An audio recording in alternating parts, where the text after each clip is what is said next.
کہ مشکل وقت میں غریب خاندان ہے, گھر میں بیماری ہوگی, بچہ بیمار ہے, ماں باپ بیمار ہیں, پیسے نہیں ہیں.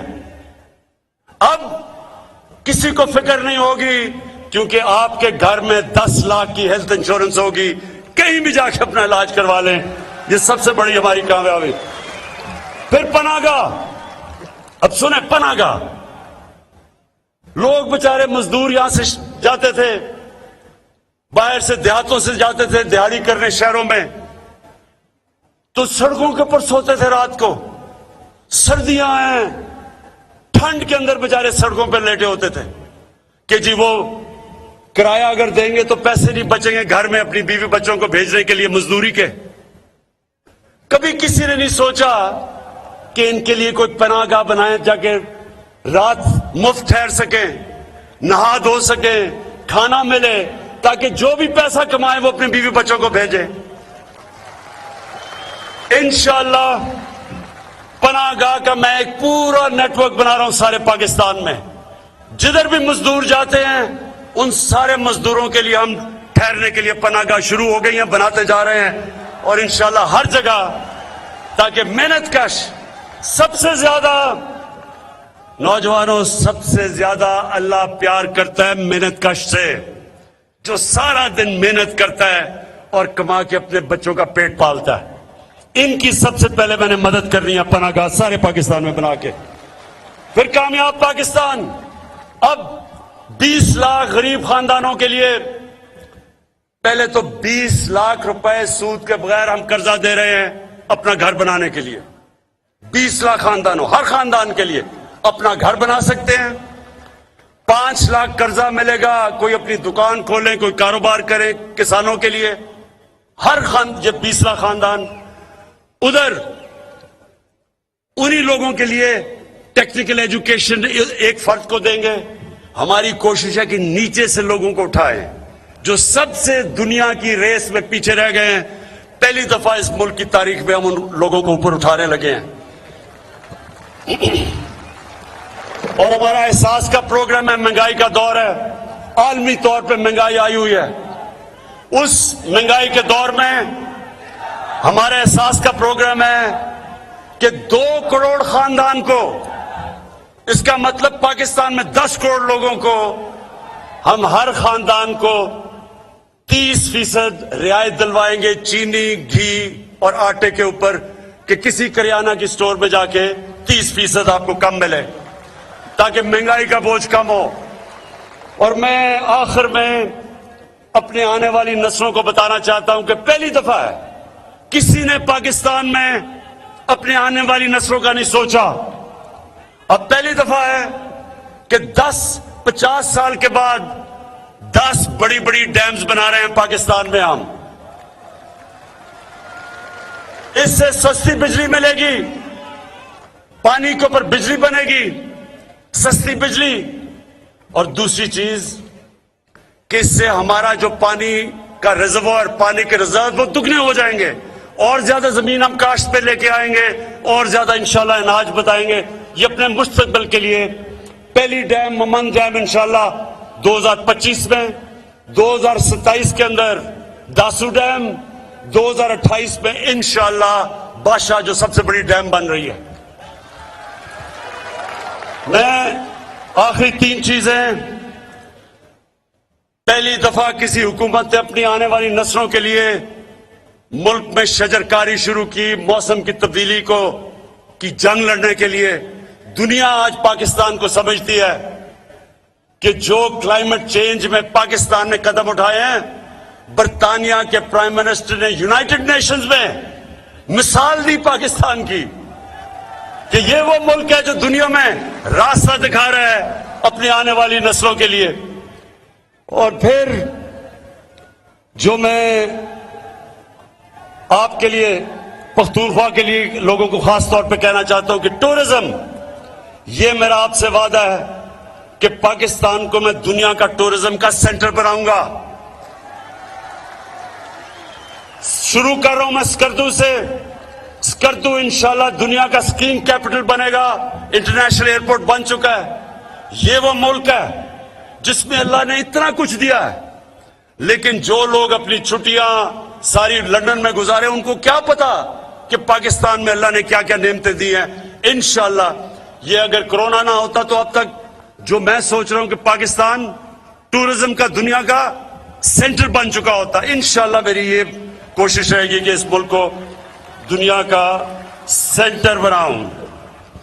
اور میرے آپ کے لیے سب کے لیے آخر میں سن رہے ہیں، پاکستان کی تاریخ میں پہلی دفعہ ایک تعلیم کا نصاب ہم لے کے آئے ہیں 5ویں کلاس تک. اس کا کیا مطلب ہے کہ اب تک انگلش میڈیم پیسے والے بچوں کے لیے، اردو میڈیم عوام کے لیے، اور پھر دینی مدرسے وہ بھی لوگوں کے لیے، لیکن اچھی اچھی نوکریاں تو انگلش میڈیم بچوں کے لیے تھی. ہم پہلی دفعہ یہ جو 70 سال پہلے ہونا چاہیے تھا، پہلی دفعہ اس ملک کی تاریخ میں ہم ایک تعلیم کا نصاب شروع کر رہے ہیں 5ویں کلاس تک، اور پھر انشاءاللہ اس کو اوپر تک لے کے جائیں گے. اور میں اپنی آخر میں تقریر ختم کرتے ہوئے آپ کو ایک بڑی خوشخبری دینا چاہتا ہوں.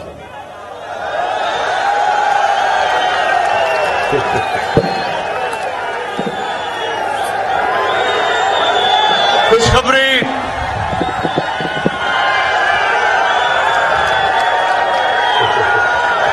خوشخبری کیا ہے؟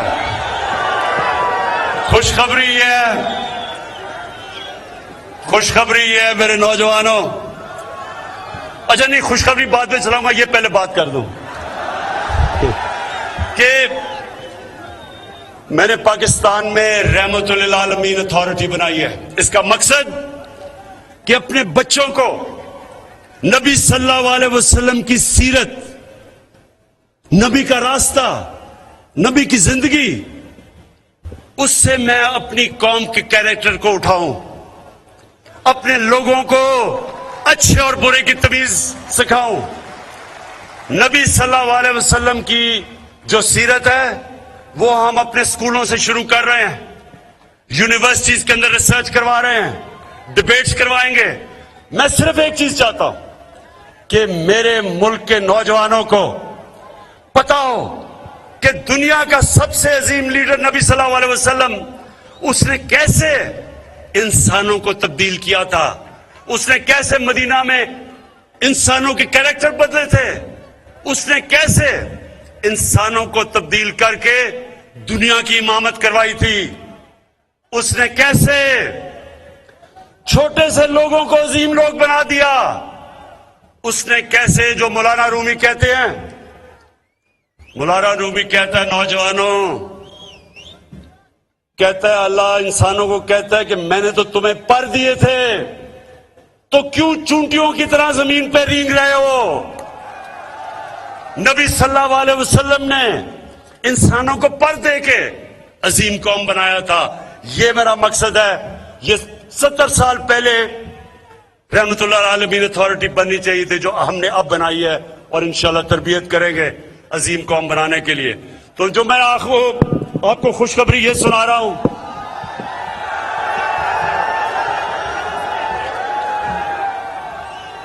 کہ یہ جو تھری